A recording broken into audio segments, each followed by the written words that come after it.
सभी का स्वागत है। आइए आज हम लोग अपने छोटे बच्चों के लिए लेकर आए हैं जो 6, 7, 8 में पढ़ते हैं। 9, 10 के लिए भी है लेकिन छोटे बच्चे हैं जिनको गुणनखंड अभी तक नहीं आता है। आओ हम आज एकदम सरल तरीके से आपको गुणनखंड सिखाते हैं, ठीक है?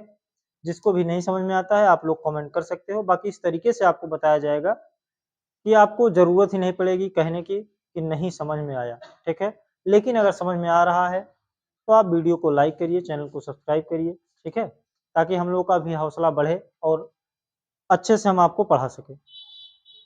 आओ देखो सबसे पहले हम लोग पहला सवाल देखते हैं। 9x² - 12x प्लस का 4 है, ठीक है? यहाँ पे देखो हम लोग क्या करते हैं, इसका गुणनखंड करना है। क्या करना है बेटा? गुणनखंड करना है। गुणनखंड करना है, ठीक है? आओ गुणनखंड करके देखते हैं इसका। देखो पहले सबसे पहले क्या करते हैं, आओ हम लोग नॉर्मल सा पहले देख लेते हैं इधर। पहले आओ 2 नंबर क्वेश्चन देखते हैं। कौन सा? 2 नंबर। इसके बाद इसको देखते हैं, ठीक है? क्रम थोड़ा सा हो गया है इसको। देखो यहाँ पे हम लोग क्या करते हैं, जब यहाँ आगे आपको कोई अंक ना दिखे तब क्या करना है? कुछ नहीं करना है। सबसे पहले देखो यहाँ पे हमको गुणा करने पर 9 आना चाहिए, जोड़ने घटाने पे क्या आना चाहिए? 6 आना चाहिए, ठीक है? गुणा करने पे 9 और जोड़ने घटाने पे 6। ऐसा खंड करो, ठीक है? देखो हमको पता है अगर 3 में हम 3 से, अगर नहीं समझ में आता है तो आप कर लो गुणनखंड। आओ 3 त्रिका 9, 3 एकम 3। देखो अगर हम क्या करते हैं, 3 में 3 से गुणा करते हैं तो 3 त्रिका 9 आ जाएगा। अगर 3 और 3 जोड़ देते हैं तो क्या आ जाएगा? 6 आ जाएगा ना। आओ एक्स स्क्वायर तो हम लोग ऐसे नोट कर लेते हैं प्लस, यहाँ पे 3x और 3x इसको हम तोड़ के लिख सकते हैं। 3 में 3 से गुणा अगर करते हैं तो 3 त्रिका 9 आएगा, 3 3 6 हो जाएगा 6x, ठीक है? यहाँ 9 नोट कर लेते हैं। अब देखो इसके बाद क्या करते हैं, 2 2 का जोड़ा बना लेते हैं। क्या करते हैं? 2 2 का जोड़ा। 2 का जोड़ा यहाँ, 2 का जोड़ा यहाँ। दोनों में देखो हमको क्या दिख रहा है बेटा? x दिख रहा है। क्या दिख रहा है? x। दोनों में से हम क्या करते हैं, x अगर कॉमन ले लेते हैं, बाहर निकाल लेते हैं, ये उभयनिष्ठ मतलब दोनों में मिल रहा है। x अगर कॉमन ले लेते हैं, यहाँ 2 था, 1 निकल गया तो 1 बच गया। प्लस का यहाँ 1 x निकल गया, यहाँ क्या बच गया? 3। देखो जो इस कोष्टक में आया है सेम टू सेम अगले कोष्टक में ऐसा आपको कॉमन लेना है कि अगले कोष्टक में यही बचे, तब तो आपका गुणनखंड सही है, नहीं तो गलत माना जाएगा, ठीक है? देखो यहाँ दोनों में हमको क्या दिख रहा है? 3 यहाँ भी, 3 यहाँ भी। अब कहा ए मास्टर साहब ये 9 बाटे 3 कैसे कही दे?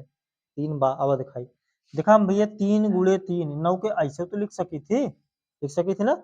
एकरे वजह से कहा था 3 बा। अब यूं 3 बा प्लस दोनों में प्लस निकाल लिया भैया। 3 अगर हम बाहर निकाल ली थी, यही तो x बचे, यही 1 बार 3 बच जाए, ठीक? ओकरे बाद देखा जो मिलत रहा है, जो मिल रहा भैया, ठीक है, उसको एक कोष्टक में लिख लो, ठीक है? देखो ये x+3 दोनों मिल रहा है, उसको एक कोष्टक में हम लिख लिए। फिर यहाँ से देखो x बचा है, x लिखेंगे अगले कोष्टक में, फिर प्लस का 3 है, प्लस का 3 लिखेंगे। बताओ कोई डाउट है? कोई दिक्कत हो तो बोलो। चलो आओ अगला क्वेश्चन देखते हैं हम लोग। थोड़ा सा यहाँ हम लोग यहाँ आते हैं। ये तो एकदम सरल तरीका था, ऐसे सेम सेम ये भी है। इसको देखो हम लोग क्या करेंगे, गुणा करने पे 49 आना चाहिए। बहुत सरल सरल क्वेश्चन लिए हैं, ठीक है?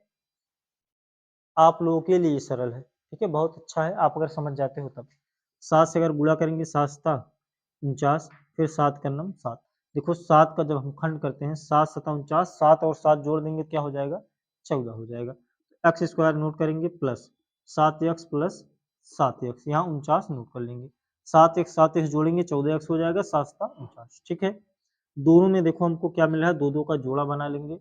यहाँ से x अगर हम कॉमन ले लेते हैं तो यहाँ बचेगा x प्लस का 7। अगले कोष्टक में भी वही चीज बचना चाहिए, सेम सेम हूबहू क्वेश्चन ऐसे है, ठीक है? देखो यहाँ हम प्लस का अगर 7 कॉमन ले लेते हैं, यहाँ बचेगा x प्लस का 7। देखो खंड करने का मतलब ये, कॉमन लेने का मतलब है गुणा करने पे फिर वही चीज आपको प्राप्त हो जाए। 7 में x से गुणा करेंगे 7x हो जाएगा, 7 में 7 से जब गुणा करेंगे 7 सता 49 हो जाएगा, ठीक है? जो मिल रहा होता है उसको एक कोष्टक में कर लेते हैं, एक कोष्टक। जो नहीं मिल रहा उसको भी एक कोष्टक में, ठीक? बस।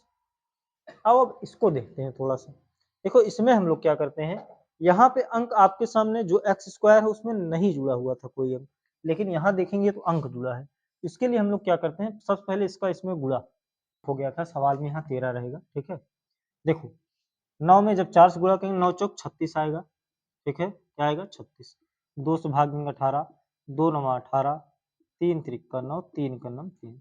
ठीक है, 2 दूनी 4 और 3 त्रिक का 9, 9 चौक 36, 9 4 13 बन जाएगा। ठीक है, आओ देखो 9x² ऐसे नोट करेंगे। ठीक, माइनस का 9x माइनस का 4x प्लस 4।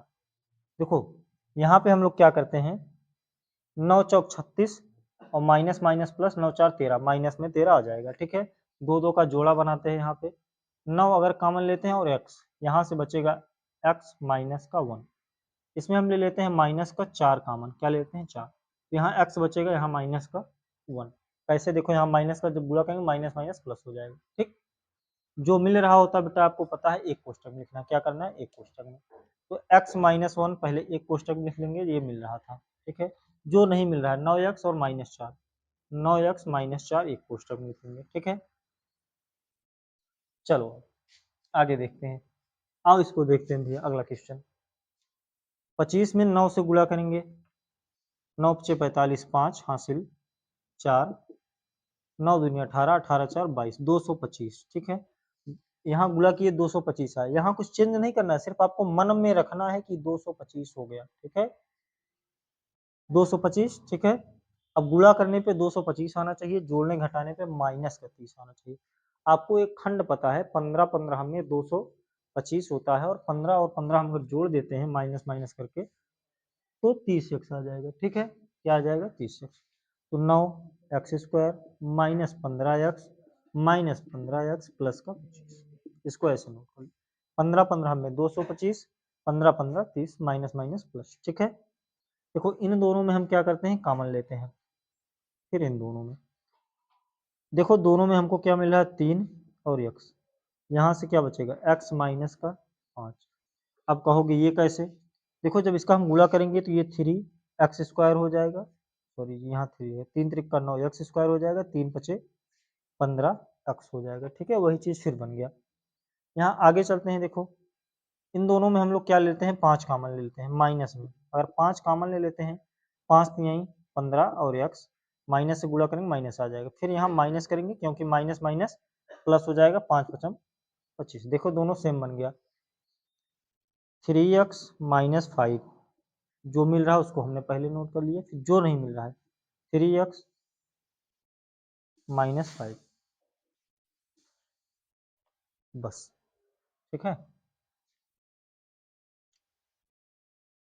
समझ में आया है कि नहीं आया है ना, ठीक है, आया है तो अच्छी बात है, आया है तो भी अच्छी बात है, आप कमेंट करो। ठीक है, हम अपना 100% देंगे, आप भी अपना 100% देने की कोशिश करो। ठीक है, बाकी एक क्वेश्चन और बचा हुआ है, क्या कहते हो होमवर्क दे दिया जाए आपको, बता दिया जाए, चलो बता देते हैं। 4 का जब 1 में गुणा करेंगे, चलो देखो कैमरे में थोड़ा सा नहीं आ रहा है, इसको हम थोड़ा इधर कर देते हैं, 4y माइनस 4y प्लस का 1। ठीक है, देख कोई बात नहीं, इसका गुणा करेंगे 4 1 4 हो जाएगा, मतलब गुणा करने पे 4 आना चाहिए, जोड़ने घटाने पे माइनस का 4। देखो 4y² पहले हम ऐसे नोट कर लेते हैं, माइनस 2y प्लस का 1। अब बताओ कि माइनस 2y किसका खंड कर दिया है, देखो कैसे, 2 दूनी 4 होगा, 2 और 2 जोड़ेंगे तो 4 आएगा माइनस में, इसलिए माइनस ले लिया। ठीक है, अब इसका हम लोग क्या करते हैं कॉमन लेते हैं, दोनों में 2 मिल रहा है कॉमन लेंगे और y कॉमन ले लेते हैं, y अगर कॉमन लेते हैं तो यहाँ बचेगा 2y माइनस का, यहाँ क्या बचेगा बताओ जल्दी से, यहाँ आपके पास बचेगा 1। ठीक है, अब देखो हम यहाँ क्या करते हैं, माइनस का अगर 1 कॉमन ले लेते हैं तो यहाँ बचेगा 2y माइनस, माइनस से 1 से जब गुणा करेंगे माइनस 2y हो जाएगा, माइनस माइनस प्लस का है। ठीक है, इसमें कॉमन ले लो 2y माइनस का 1, जो मिल रहा है उसको 1 में लिख लिए, जो नहीं मिल रहा है 2y माइनस का 1।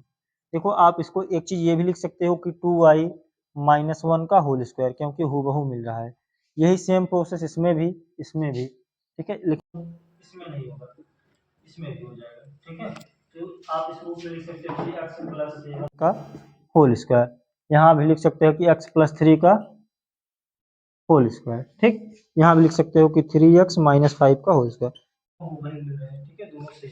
ठीक, चलो फिर मिलते हैं इसी तरीके से आप लोगों को अगले वीडियो में, बाकी तब तक के लिए धन्यवाद।